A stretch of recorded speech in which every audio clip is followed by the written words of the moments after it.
guys, back with another video. I had some thoughts on my mind, so I figured I might as well just kind of, update you guys with what my mind is kind of going over. This is not necessarily what I'm going to do, but it's kind of just, I'm always thinking about this stuff. So I figured I kind of might as well just talk it out. It's helpful for me to kind of go over my thoughts and just kind of explain where my head is at currently. So what I'm going to talk about today is, I guess, the pros and cons of buying a used car and a new car. It's not necessarily what I'm planning to do currently or anytime soon, but I'm just always thinking of this because I'm always thinking about the next move and what I'm going to do, and it's just helpful. So when the time does come, I already have everything kind of planned out. Like I said, I'm going to talk about the pros and cons of buying a used car or a new car, because currently, I'm thinking about which direction to go or which one I would like to do after this car. And when it kind of posed a good question for me, what's the best move, what's the next best step to take in my car progression. So for me, the cars I'm kind of going to be comparing are, I'm really wanting an E90 M3, which is the used car. And for the new car, I'm basically looking at as a new Golf R or the 2021 STI, or something along those in that price bracket. I would love to get a new F80 M3, but they're just too expensive, and they haven't taken that hit yet in terms of price. So they're still a little too expensive at the moment. It's not that I can't afford it, but it's just not something that I want to do at this point in my life. So I'm kind of waiting to see what the market is for those. But as of right now, I'm comparing, basically an 11-year-old car compared to a brand new one. And that used car is an E90 M3, which is the 4-door version of that generation. The first pro to getting an E90 M3 is that it's obviously cheaper. Initial cost up front. Buying a used M3, would I be looking for one? I'll be looking in, it's probably around low, upper 20s to mid 30s. That's basically what they're going for something that I'd be interested in. So that's significantly cheaper than something new that I would be looking at. So that is a great pro to it. Obviously, any money I would be saving could be used somewhere else. Extra money that I've saved per month would greatly help a lot of things, and I'll go over them in a little bit. But yeah, cheaper. Obviously, spending less money is always appealing. So that would definitely help. Another great pro to getting the M3 is it's a car that I've wanted ever since I sold my 846 M3. So it would definitely be a car that I'd be checking off my bucket list. So that is definitely something that appeals to me, because it is a car that I've always wanted. So now that the car is getting a little bit older, if I wait any longer, it's just going to obviously keep on getting older, and there's going to be less examples of them on the road, which will become harder and harder to find down the road. Basically, I'm only looking for a 2011 because that is the only year they offered the competition package, which is what I would be interested in. The longer I wait, the harder it is to find something with lower mileage and something up to par that I'd be looking for. Another pro to owning or buying a used car is you're the one not taking that depreciation hit. The first owner took that right away. So you're not really having to worry about that. You're buying the car kind of at its not, I wouldn't say it's lowest price or lowest market, but you're not taking that huge hit that the first owner took as soon as they drove it off the lot. So that's always good to take into consideration, especially a desirable car, because you won't lose too much money when you go and sell it down the road, unless obviously it gets in an accident or it just gets abused and it's just, you don't maintain it well. The cons to it, a big con for me is warranty. You're buying a car that is well out of warranty, factory warranty at least, but and that's obviously something you need to take into consideration, because buying a used car, especially a German car, out of warranty it's scary, you know, because anything that does break, it's $1,000 pretty much every single time, and you know that's coming out of pocket. Obviously, the money I would be saving per month, since you know the initial cost of the car is cheaper.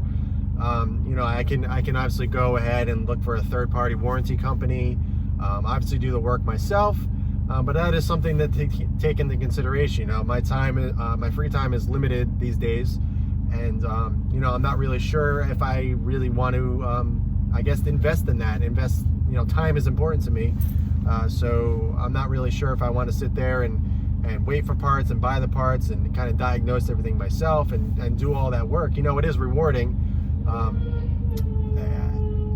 You know, I think it would be more fun as a second car, you know, a fun car, but having that as your only car and having to fix it before Monday so you can get to work. Another con of getting a used car is obviously the history of the car. You never know what it's going to be like.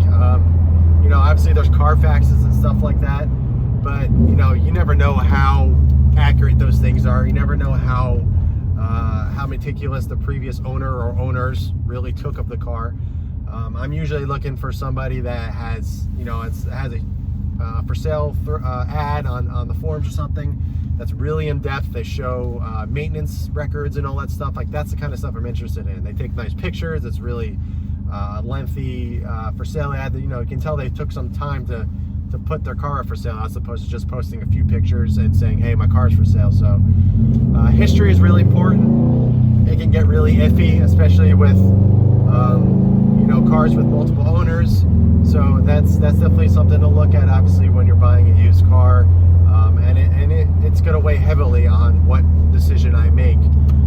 So those are basically the pros and cons of buying you know, a used car or used E90 M3 for me. You know, I don't know if it's really going to be a deal breaker for me either way, but it is something that I am thinking about. Then I do need to make sure I really know what I'm getting into before I buy that car. Now I'm going to go over the pros and cons of buying a new car. I know some of these may seem pretty obvious, but you know, this is just what I'm going over in my head. You know, what I should do next. I'd be looking at the new 2021 STI, which I basically know nothing about yet. Really, nothing has been released. So you know, who knows what that's going to be, but it is something I would be considering if it's, you know, obviously worth the upgrade. You know, so I've always wanted a Golf R, so you know, that is something that I'd be looking at as well. And you know, there's a few other cars that I'd be interested in as well, but in that price bracket, that's basically what I would be looking at. So a pro to obviously buying a new car is there's no history on it. You're buying a brand new car. There's no stories. There's no accidents. There's nothing on it. You know, you're buying the car and it's completely new. You have all the you know, you're the I guess you're the one writing the story for this car. You're the first owner, so you know, there's no questions being asked about the car. You know, it's just, you get it, it's all brand new, which is really nice. Another pro to obviously buying a new car is you get to spec it out or find exactly what you want. You know, if you want a certain color, if you want certain options, whatever it is, you know, that's great. You know, you can find exactly what you want, as opposed to finding something used where, you know, the color combo or the options that you want may be just too hard to find, or it's just not available. You know, that's kind of, you just kind of settle in a way, just because you want a certain car, but you're like, this option isn't as important to me, or this color, or you know, whatever.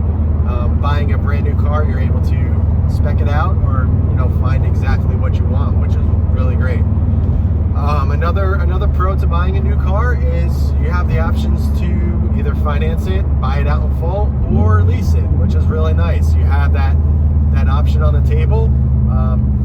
If it's a car that does really well while leasing and it doesn't make you lose too much money, it gives you some options. You know, you don't necessarily have to buy it right away. You know, it could be a car that you're not really sure about, kind of just have it for a few years and then get rid of it and move on to the next car.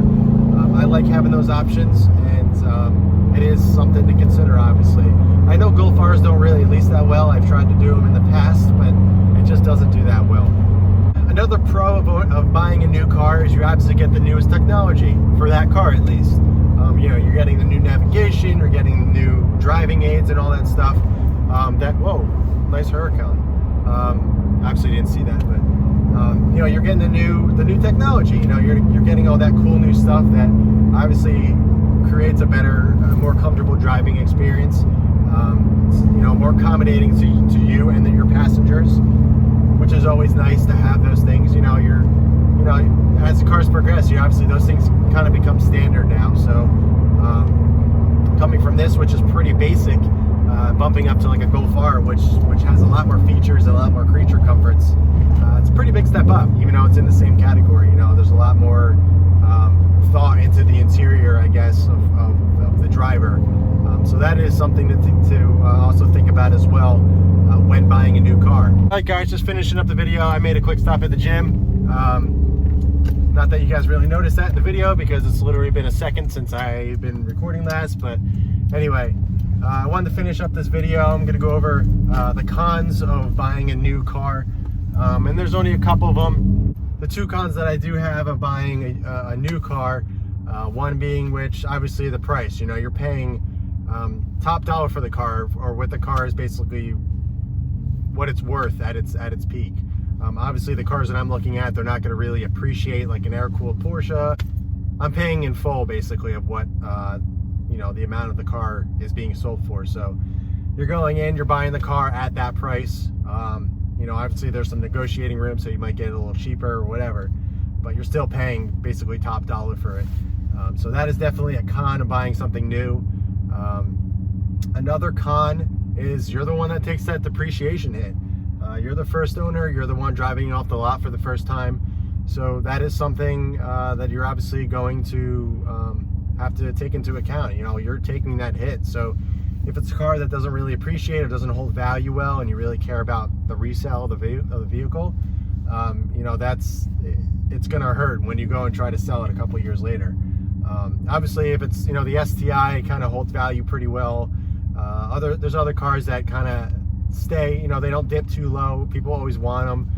You know, like Honda Accords and Jeep Wranglers. It's something that's always, people always want them. So they don't really depreciate that much. You know, they're good at holding value, unless you drive 1,000,000 miles in your ownership. But either way, those are the two reasons, two cons of buying something new. I'm sure there's plenty more pros and cons to each used or new, but those are the ones I'm just thinking about and considering what I should do next. You know, either way is a good choice. It's just a matter of what's more important to you, or for my instance, is what matters to me. You know, what do I really want? The old car that I've been wanting for years, but it's ultimately going to cost me more to maintain, or do I want something new that I'm obviously going to be paying top dollar for, that I'll have warranty on? You know, that's kind of what it's boiling down to.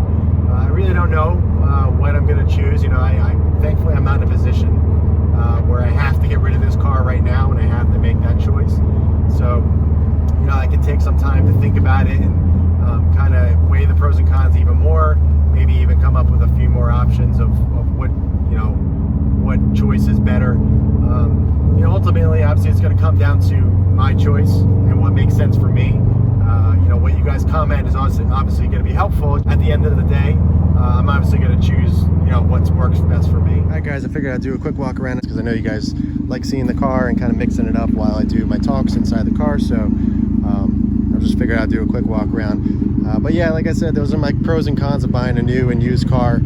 Just kind of what I'm going over in my head of what to do next. I mean, obviously, I love this car. I really don't plan on selling it or doing anything anytime soon, but still, it's something to consider. And somebody might be in that position right now where they're kind of undecided which route to go. So I hope that helped anybody in that situation and kind of helped them decide of what route to go. But those are just my thoughts on the cars that I am considering. So yeah, that's it, guys. I appreciate it, and I'll catch you guys in the next video.